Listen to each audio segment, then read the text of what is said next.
Well, we're back, and here we go. So God so loved the world. That's where we are now, that he gave his only begotten son.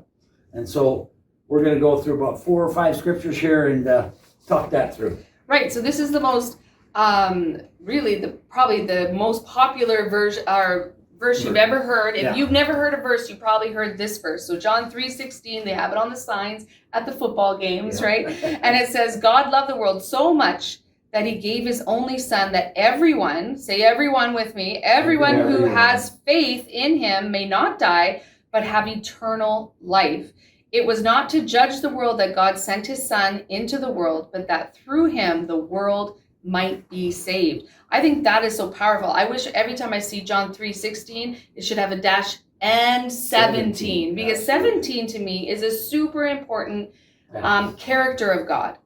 That I think this shows the character of God, the meaning of God, because a lot of times you go, God came to save you so that when you pass from this life to the next, you don't have to die. You get to live forever with God in heavenly places.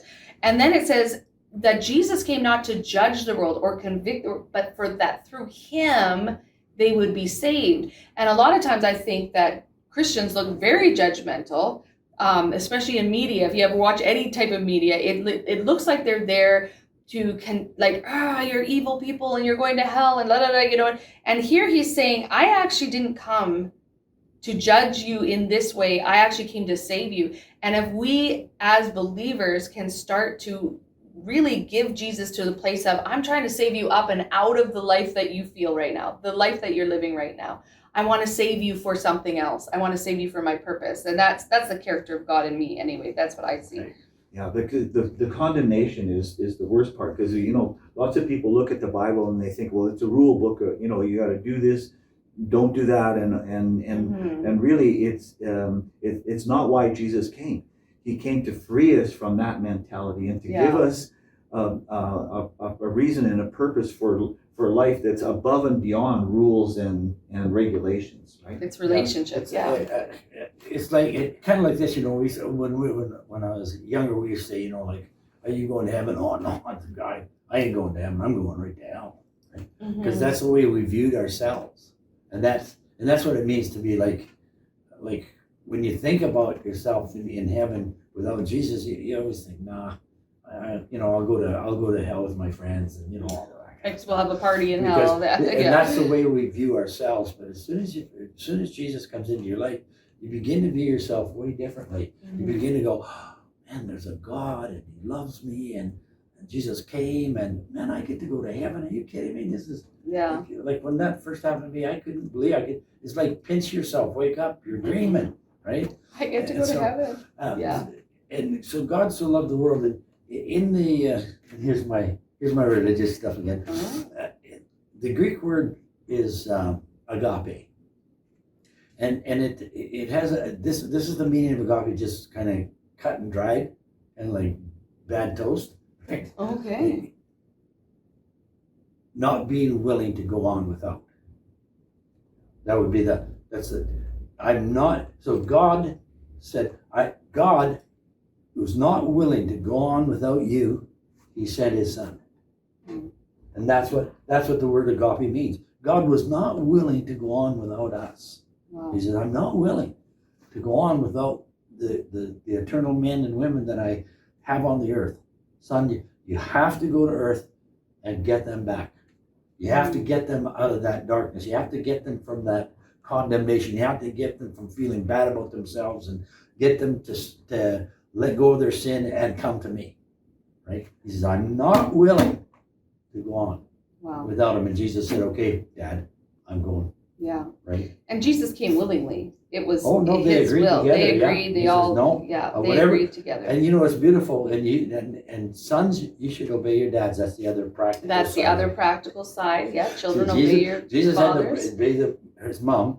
Yeah. And now sons, you have to obey your dad. That's right.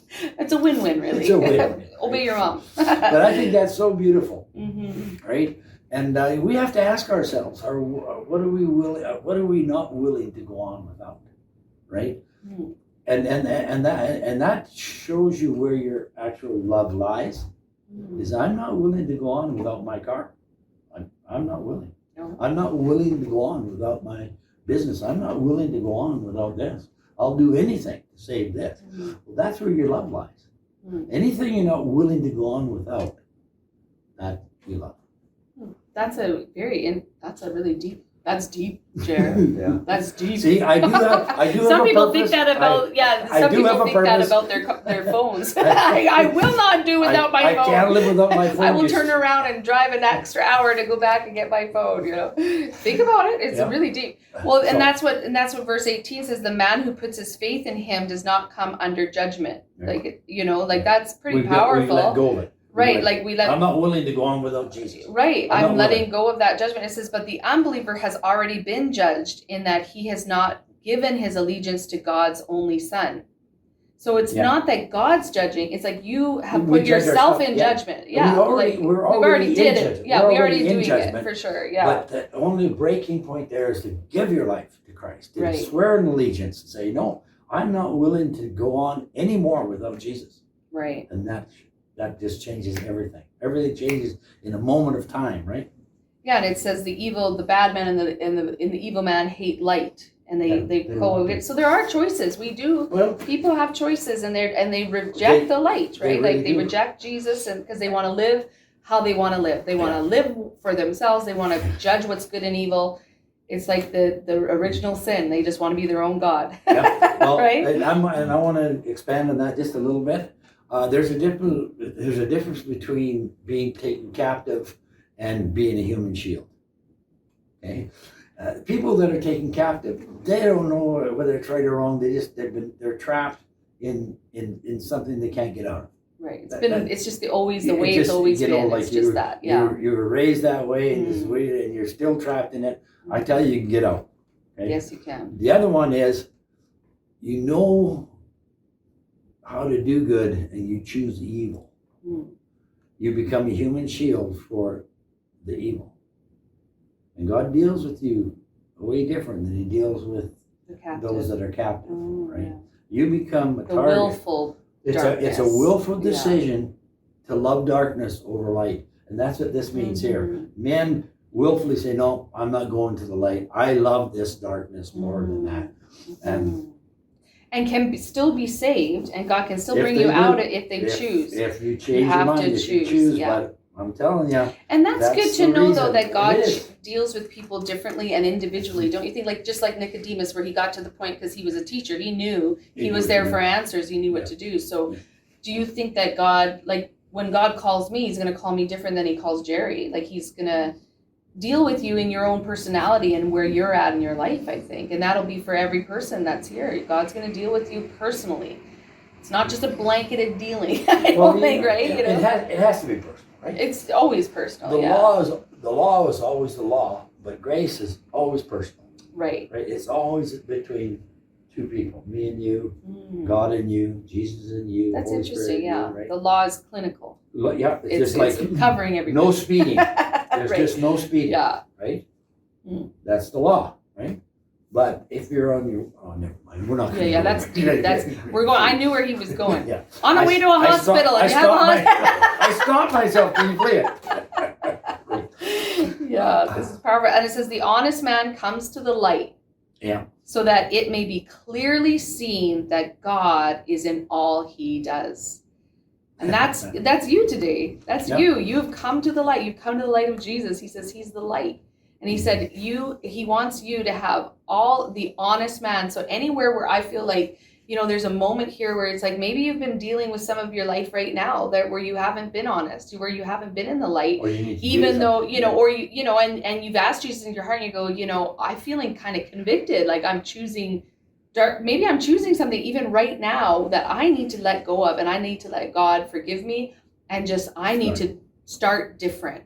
And I'm praying right now for you that you would feel that connection with the Holy Spirit who's talking to you right now and saying, Lord, whatever is in my heart, whatever I'm doing, that's physically doing in my family, in my business, in anywhere in my life where it is not honest, where it isn't just, where it isn't the light of God, I ask you to forgive me. But then now I ask you to show me how you do life, how you want to do it, so that I can have this type of, that God can see me.